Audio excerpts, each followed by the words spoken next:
There's just so much. You're listening to a Mamamia podcast. Mamamia acknowledges the traditional owners of the land we have recorded this podcast on, the Gadigal people of the Eora Nation. We pay our respects to their elders, past and present, and extend that respect to all Aboriginal and Torres Strait Islander cultures. This is Mia Friedman and you're listening to No Filter. Leaving your job as a magazine journalist to become a sex worker when you're in your early 30s is not for everyone. It certainly makes some awkward conversations when you're doing canteen duty at your kid's school. But Amanda Goff did it anyway. Not only did she do it, but she went on national TV and spoke about it. I've had times where I've thought, what am I doing? You know, I had everything. I had a wonderful job in the media, a wonderful husband, and it sounds wild that I gave it up to become an escort. Like many women who do escort work, Amanda gave her sex worker self a name. She called her Samantha X. And after that TV interview, Samantha X became Australia's highest paid escort, charging up to $1,500 an hour. She wrote 2 books where she told the stories of some of her most interesting and quirky clients. You know, I'd never forget one man rang me up and said he wanted to book one of my girls, but he was sick of these escorts who just wanted sex the whole time. I had to laugh. But yes, surprisingly, some men might be going through breakups and not ready. One client's wife was dying of cancer and he just wanted someone to talk to. Yeah. And why these men don't go to psychologists, or maybe they do as well, I don't know. But I'm a hell of a lot more expensive than a psychologist. And I think men feel more comfortable in talking to a woman, maybe when she's not wearing much clothes. I don't know. And I've always said when people are naked, they're at their most honest and vulnerable. And Samantha X appeared on TV regularly. She had a high-profile relationship for a time with a sports reporter, and she even started her own escort agency. During these years, Samantha continued seeing her clients. She had surgery to make her breasts larger. She had filler in her lips, all to create an ideal that she wanted to project to the world as Samantha. Until she didn't. The Channel 7 interview, I can't even bring myself to see it. But when I do, when I see it online, a still from it, I feel for that woman. 18 months ago, Amanda Goff received some surprising news. And it came after a series of confronting experiences that prompted her to seek help. And what she learned made her question everything about her life up until that point. That just jolted me because I thought, I don't know who Amanda is. As a result, Amanda decided that Samantha X wasn't someone she wanted to be anymore, and that her time as a sex worker was over. Joining me on No Filter to talk about the end of Samantha X and what that means for her career, her family, and for her future is Amanda Goff. Have a drink. Open the water, have a drink. I'm not as nervous. I was nervous when I came in as Samantha. Now I'm coming in as Amanda. I'm not nervous. Well, that's what's interesting. Tell me about that. What do you mean?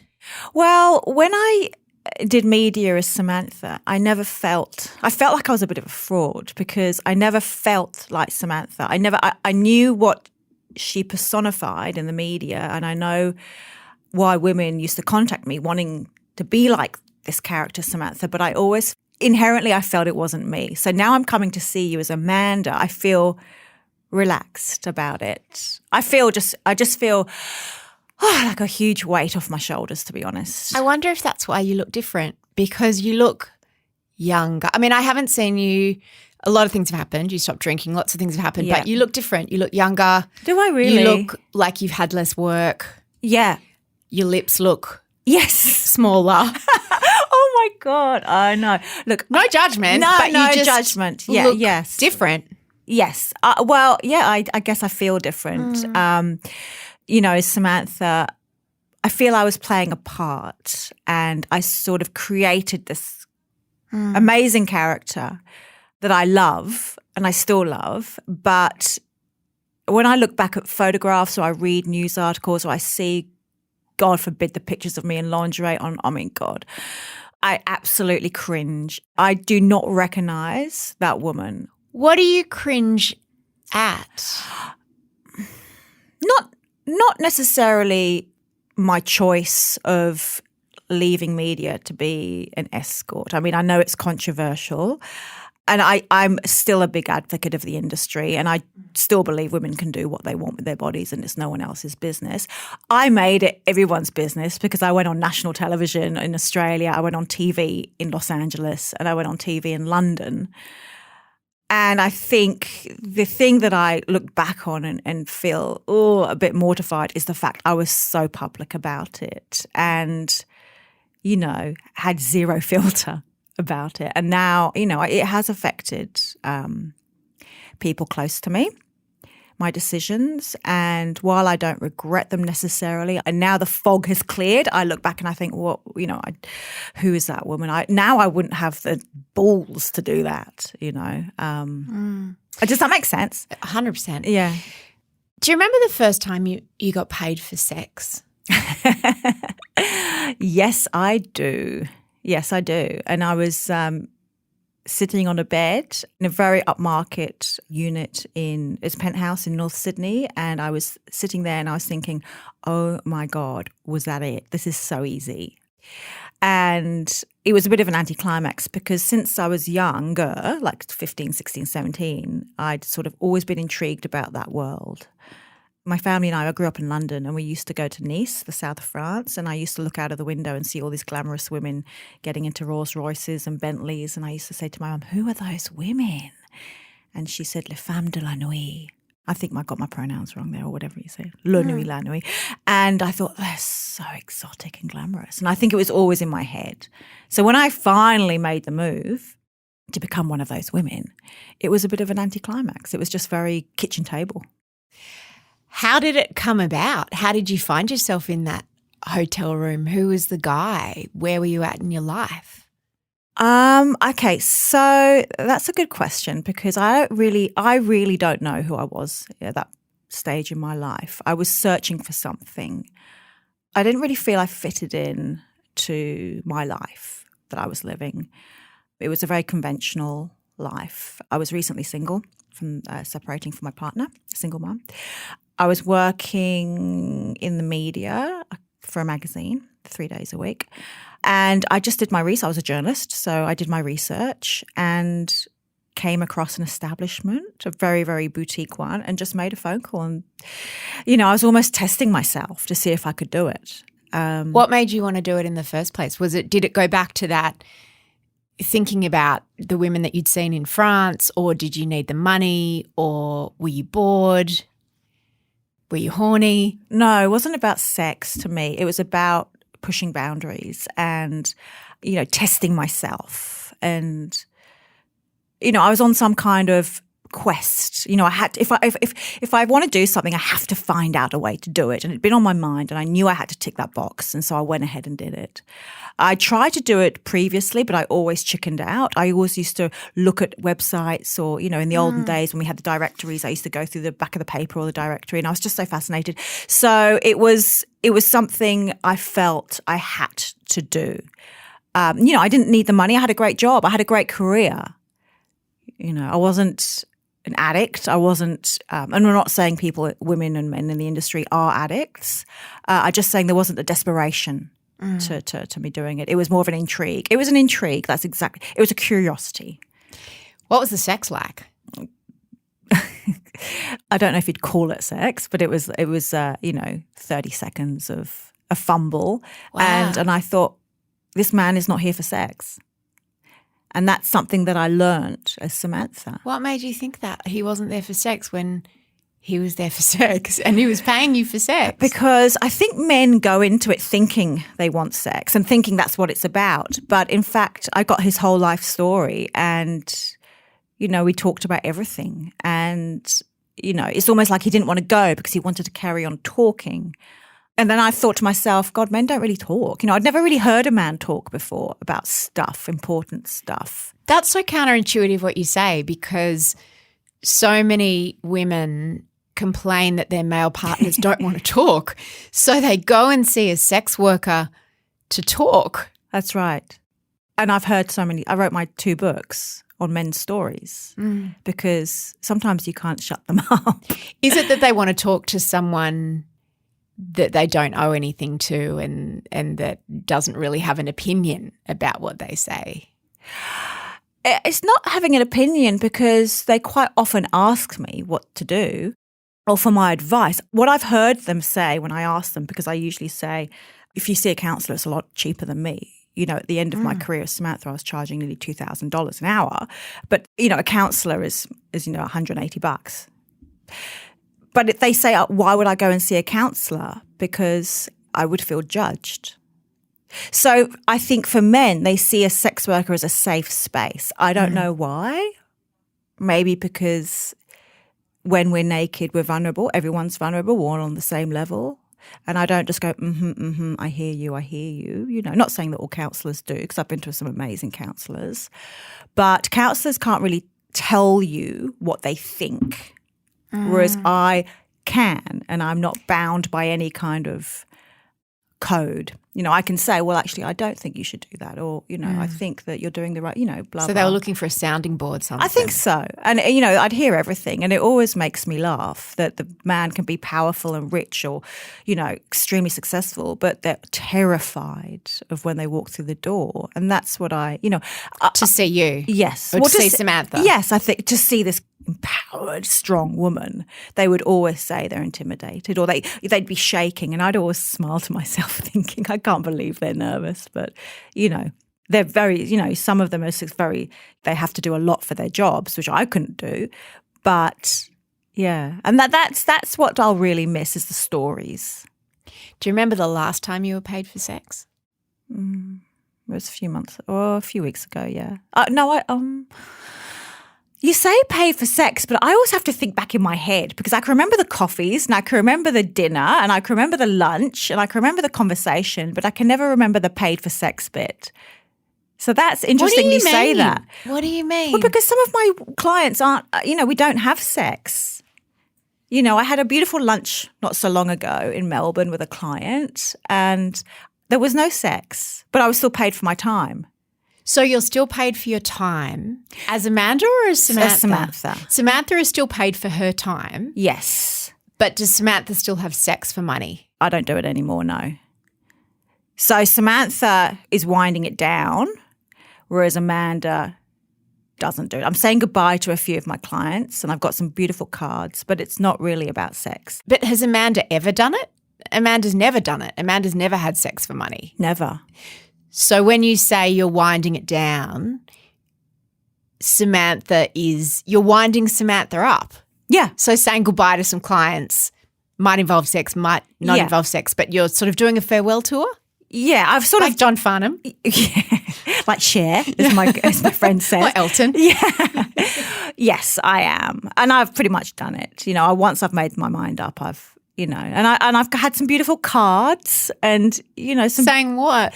You know, it's interesting because again, they haven't said, "Oh, thanks for the great, you know, route." Shag. Yeah. Route. The ones that have sent me cards have said, "Thank you, you know, it was only an hour that we spent, but it changed the direction of my life, so thank you." Or, you know, one gave me a card saying, you know, "I thank you for, you know, helping me sort out my marriage," or whatever I did. I can't exactly remember. So that's what I'll miss. When you came out as Samantha and gave that interview on Channel 7 on the Sunday night program, the most controversial thing you said, or one, was that you did tuck shop duty or canteen duty at your children's school, and people were shocked by that. But the other thing that made people angry was when you talked about the fact that some of your clients were married. Yeah. And you said that you were helping them in their marriage. Well, I still believe sex workers do help marriages. So I stand by that. I do stand by the fact that some marriages are intimacy dead. You know, that couples can sleep in separate bedrooms for years and years and years, and for whatever reason, they don't want to separate. Were they all in sexless marriages? Not all of them. I sort of, and I said this in my second book.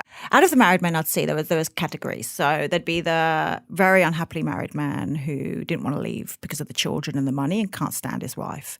There'd be the man who loves his wife very, very much, but there's no intimacy. Those two are the most common. There'd be the man who has spoken to his wife and his wife says, yes, I understand you need to outsource intimacy. I always admire those women. And rarely there'd be the man who had a very, very happy marriage. Everything was great, but just needed variety. They were the rare ones. It was mostly 1, 2, and 3. The men, for whatever reason, didn't have intimacy in their relationships. And that's why I truly think that sex workers can help marriages. A marriage, to me, is more than just about having good sex. From what I've learned, it's about a friendship as well, especially as you get older.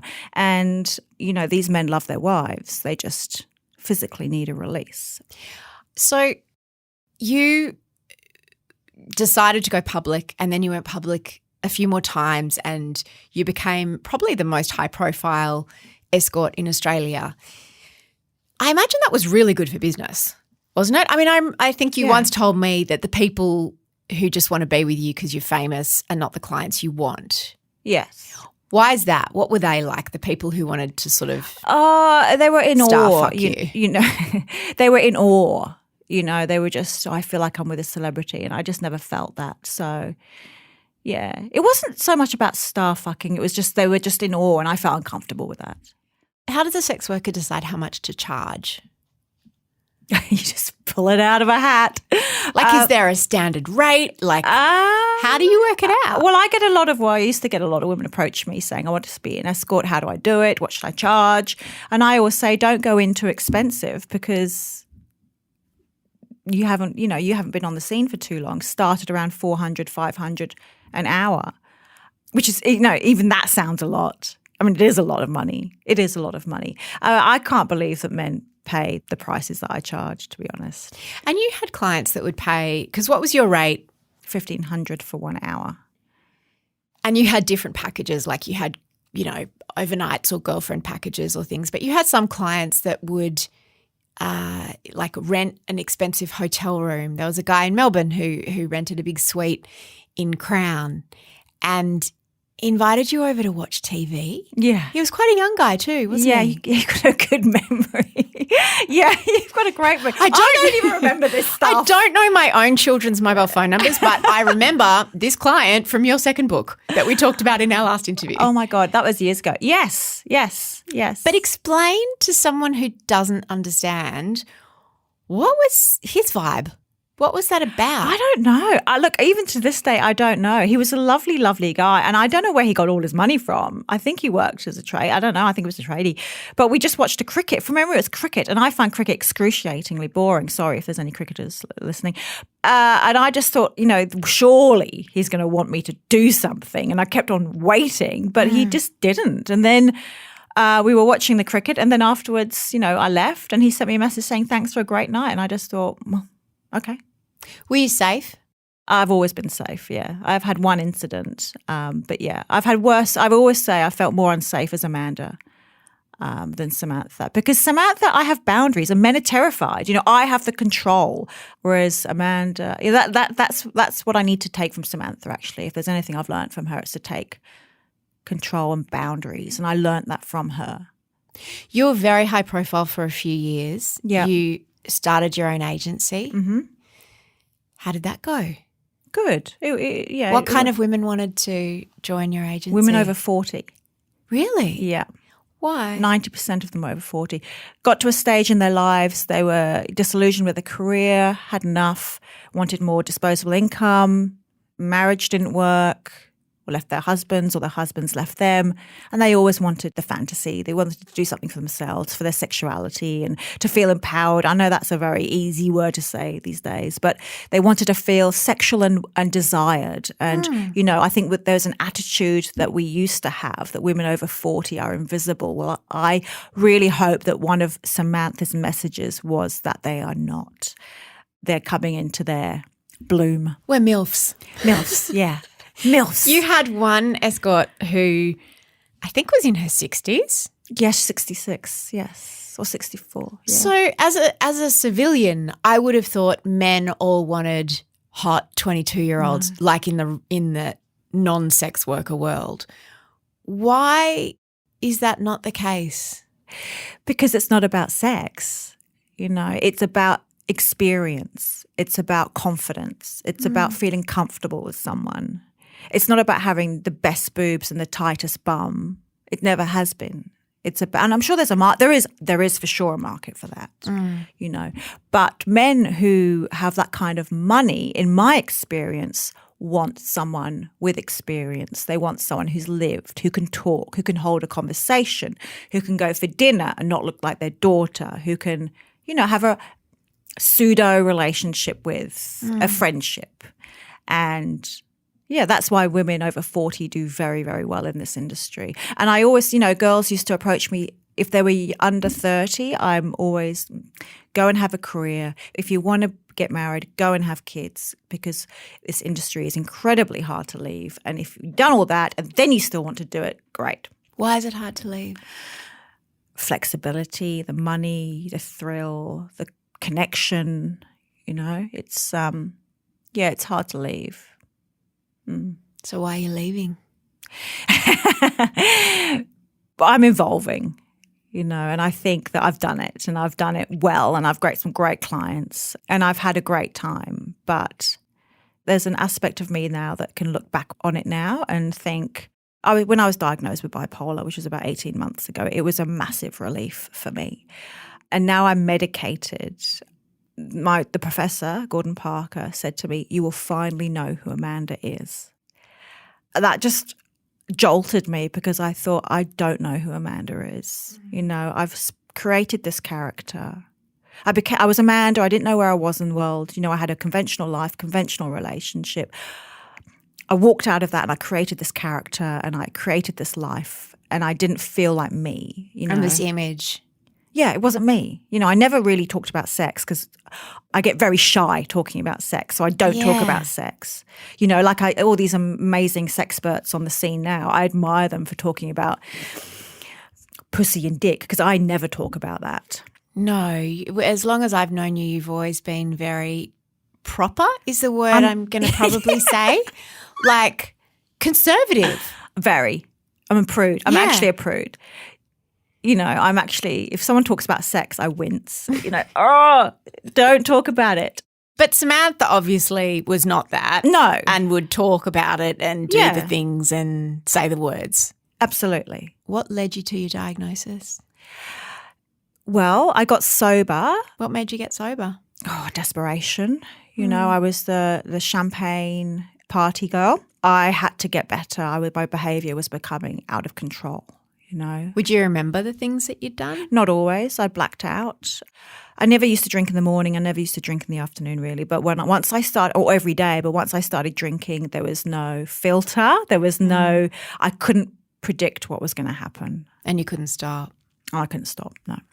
Would that happen at work or just on regular days? Not very rarely. Not much at work, no. Just as Amanda. And you've got a lot of close friends. Did any of them say, hey? Mm-hmm.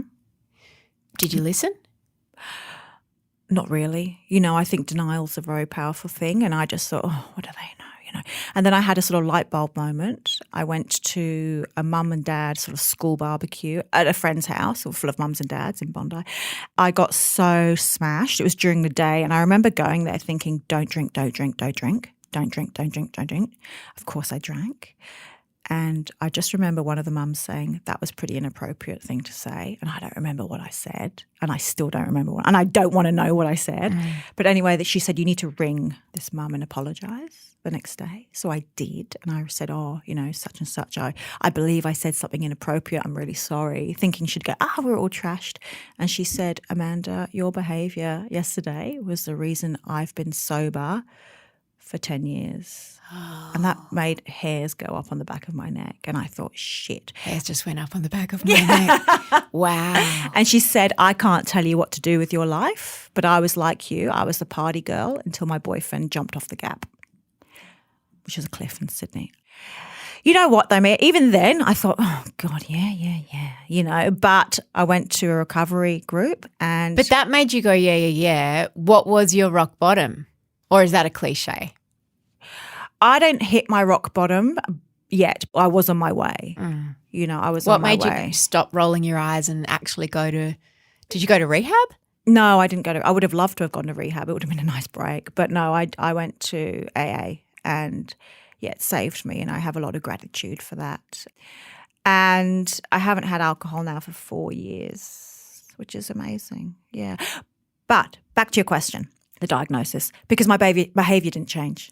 I was sober, but my life was still unmanageable. It was still chaos. I was still making really poor choices. Like what? Like walking into a BMW garage in a bikini and denim shorts off the beach and getting a convertible BMW just off the cuff when I had no money.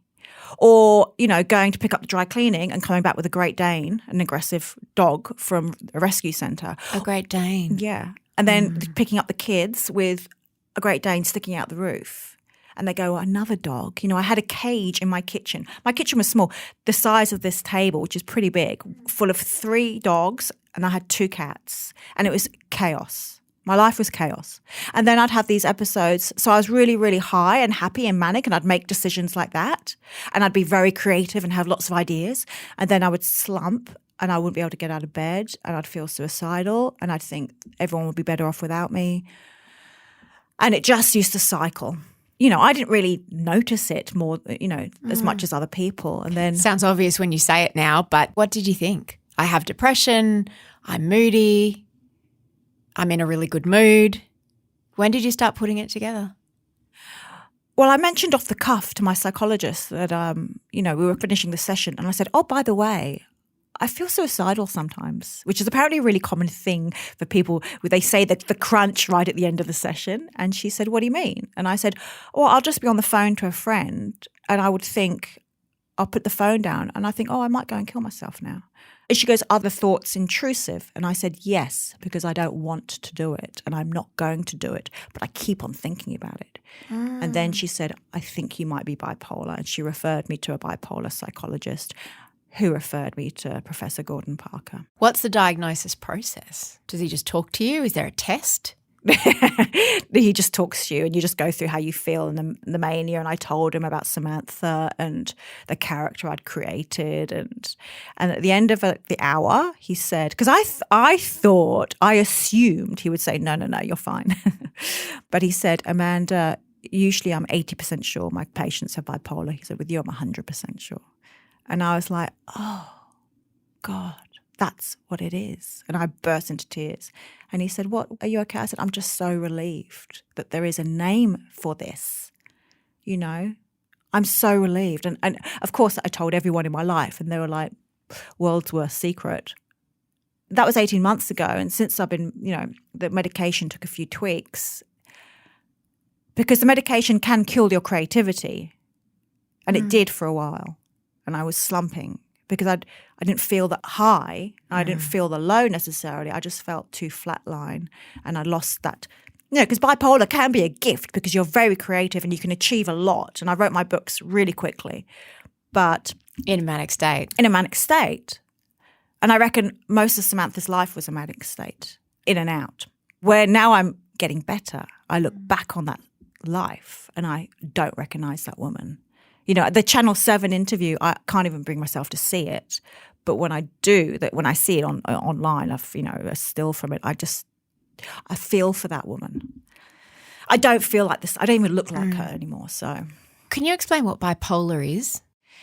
It is a condition where you have cycles. Now, I'm not a doctor, so I'll try and get this according to as me. You understand as it. I understand it. So there's bipolar 1 and there's bipolar 2. And bipolar 1 is where you have, extreme mania, where you're up all night talking to yourself, hallucinating, and the lows are pretty bad. I have bipolar 2, where it's less severe. Professor told me it's one of the most serious mental illnesses because there's a huge risk of suicide because in those down cycles. And also you're at huge risk when you're up mania because you put yourself into... You make terrible decisions. Yeah. The idea of bipolar and the 2 states, it sort of almost fits too perfectly with the idea of Samantha and Amanda? Because obviously you can't control those cycles. You never could. So I imagine there were some times when you were in a manic state as Amanda and sometimes when you were in a depressive state as Samantha. Yeah. But is it any coincidence, does your doctor think, that you made up that other personality, or is that just something that is quite common in the escort industry among sex workers? Well, I think every sex, and I can't speak for everyone, but every sex worker creates a character. You know? Why? For protection. Emotional protection? I think, for me, definitely protection. And, if a client calls me Amanda, I wince a little bit. Because it feels too intimate? Yeah. Well, I used to say, if you want me to be Amanda, I'll be Amanda. Well, put my trackies on and make me a cup of tea. Yeah, you create a persona. Most sex workers do it very on the side, they don't tell everyone. They don't go on national television. Yeah. And I think that's part of my mania, was to be so out about it. And that's the thing I cringe about now, is like, fuck, why did I have to tell you? It's not necessarily that I regret creating this. Like, she saved me. I truly believe that she saved my life many times. Way? Because there were times where, as Amanda, I couldn't get out of bed. If I had a job that I didn't really want to turn down, I would, especially my dear clients that I've known for a long time, I would force myself. I didn't have to get dressed up with clients. Those days were gone. Just to be with another human being, just to have a conversation. So what do you mean? You'd rock up for an appointment. Would you call it an appointment? A date? Yeah. A date with someone who'd paid $1,500 and you wouldn't even, put makeup on or put nice undies on at the end? At the end. Sounds a bit like marriage. Yeah, I know, right? They would start seeing escorts. My clients would start seeing other escorts. In fact, I did have a client who did that. He saw another escort for sex because we'd become too friendly. Right. Even though you were Samantha with him. No, I'm a more Amanda with this one. But he would see another escort for sex. So I was like the bloody wife. That's funny. And I was a bit like, indignant. But I thought, thank God. Now I sort of feel, now I know how some wives feel. Good, go and get it somewhere else. It means I don't have to do it. It means I don't have to do it anymore.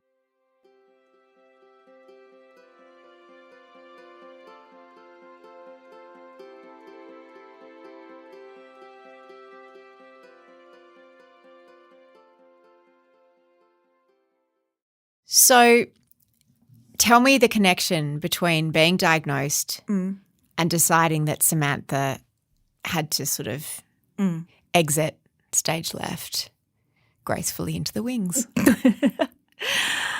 I guess because my moods have been stabilised on a fantastic medication. I didn't feel the need to escape from my life. I wanted to know who Amanda was. I've never really known who Amanda was. And as long as I kept creating this character, Samantha, I would never know who Amanda is. And I started to feel more like Amanda, changing the way I look necessarily, like not having the filler. And there's nothing wrong with filler if women want to go and get filler. I certainly am no stranger to it, but I didn't need to do that anymore so much. I still have Botox and everything. I wanted to do different things with my life, and I was getting very, very tired emotionally of giving everything to someone else. And the money comes and money goes. I don't have 100 grand saved up, I like money. I didn't work that. That's another thing. I never worked that much. So I wasn't working 8 hours a day. I wasn't even working every week. So I wasn't making oodles and oodles of money. I was making enough to sustain a lifestyle, which I did, and I'm very grateful for that. But the money's not important for me anymore, as important.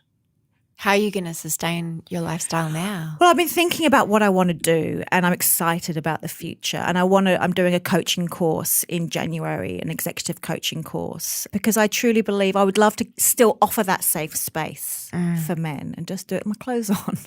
I don't want to shave my legs anymore. Well, I will, but I'm just sick of it. Sing it, sister. Yeah. I am so tired of having to be not sexual but sexy, I just want to be me. And this is funny. I think it's funny, but I went and bought 5 tracksuit pants and I wear them in succession now. And it's so nice not having to get dressed up. What you were saying about it being draining emotionally, because if someone's paying $1,500 for your time, even if whether you're going to have sex with them or whether you're just going to like have conversation with them or have dinner with them, I guess you always feel like you've got to be earning your money, right? Which makes it different to a regular date where you're either into it or you're not into it. You can leave if you want to leave. If someone's boring, you can just not try very hard. Is that what you meant about it being emotionally draining? It's more that I was privy to a lot of very emotional baggage. Of the men who came to see you? You know, from their wives dying to I had a client that was sexually abused and didn't tell even his wife. So I was the carrier of that. And, you know, the more well I was getting, the more I know I needed to look after myself. And I don't have a counselling background. I don't have a supervisor to offload. It's just me and I take it home. And I guess it was time for Amanda to have her own life. You know, I was going to, you know, see my clients, making them happy, making them better people and coming home and still being stuck in this rut, you know, that I wanted to do something else with my life. I wanted to one day find someone. And I know, being Samantha, that would be incredibly hard. Did you have relationships when Samantha was around? No. Apart from one relationship. You had one quite high profile one. Yeah, we won't go into that. But no. That was challenging for me because I gave up my job then because I felt I should. When you were dating someone, because I felt I should, because he was in the, you know, he was on TV and, you know, I should give it up because, you know, I was worried I was going to ruin his career. It was ridiculous, but anyway. So I did, but I knew inherently I didn't really want to, and I still had my bipolar. I still wanted to create. You know, I was in this chaotic mess. But now it's not like I need to give it up because of someone. I want to give it up because of me. Are you packing Samantha away mentally? Does she have a wardrobe? Does she have a website? What's the actual process of winding down such a big part of your life?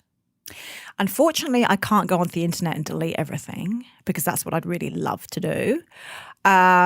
It's, you know, isn't that, I sort of wish one day maybe we can just go through a button and just press delete because there are some pictures there I'd love to delete and some quotes and oh my God, don't even get me started. But yes, packing away some clothes, packing away some smells, like some perfumes.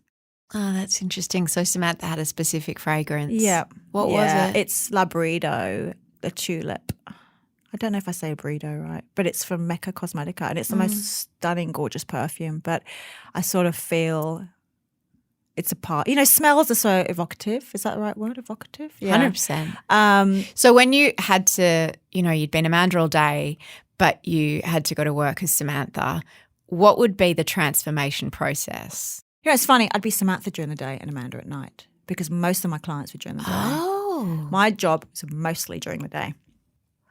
Lunches. Of course. Okay. So you wake up in the morning, I assume, as Amanda. How do you get – is it literally just putting clothes on, putting fragrance on? Do you listen to particular music? I get out of bed and think, what have I done? Okay, do Pilates? Don't know. Oh, God, I've got that. Okay, 2:00. Okay. So I'd do the same thing. I'd pack a little black bag that I got in a secondhand store, a Gucci bag that I got in a secondhand store years ago, and I'd put a really nice sort of lingerie nightie thing, a black one that client bought me years ago, and it's lasted for years. I can't remember the label. I put my Louboutins, condoms, put it in the bag, turn up to a hotel in a tracksuit, and get changed. Or just, you know. In the hotel toilets? No, because usually I'd book the room. Oh, I see. Okay. And then, or jeans, probably jeans. And then I'd, you know, it always make me laugh because I'd open the door in my jeans and then I would never use the Louboutins or, you know, all this stuff would be stuck in my bag. But no, makeup, hardly any makeup. I'm wearing more makeup for you today than I usually wear. Hardly any makeup. Bit of perfume. In my experience, and I know we don't really care what men like, we do what we want, but men like prefer their natural look. So I just can't wait just to let it all go. And, you know, I just can't wait. Oh, I'm so excited just to be Amanda. So I'm doing the coaching course and I want to help men and speaking engagements and talk about resilience because I think that's something I do know about. I've had some terrible judgment from people, but the worst person has been myself. I'm the one that's judged myself more. I get so much support from women and men I mean, I always said you can write about a cat online and people will say, oh, you don't no idea how to look after a cat. You know, it doesn't matter what you write about. Or they'll say, why do you hate dogs? Yeah, exactly. I know I'm controversial, but I don't regret it. It's been a ride, but I'm so grateful that now I can be Amanda. I feel 10 kilos lighter. I do. Welcome back, Amanda. Yeah, thanks. My lips certainly feel lighter. You can hear Amanda's original No Filter interview where she talks more about her escort experiences as Samantha by following the links in the show notes. And you can also find an article that Amanda has written for Mamamia about how her views have evolved on the subject of whether sex workers actually save marriages. That's something that she said in that early TV interview. And she really wanted, after all the years that she has seen clients and experienced infidelity herself, she wanted to talk about how her views have changed on that topic. No Filter is produced by Gia Moylan and the executive producer is Eliza Ratliff. I'm Mia Friedman. Thanks for having me in your ears.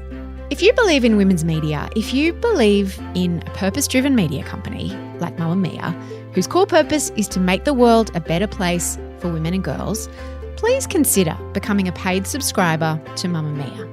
A portion of our profits goes to educating girls in some of the most vulnerable communities in the world through our charity partners, and it only costs $5.75 a month, which is less than a large coffee or a small coffee if you get oat milk.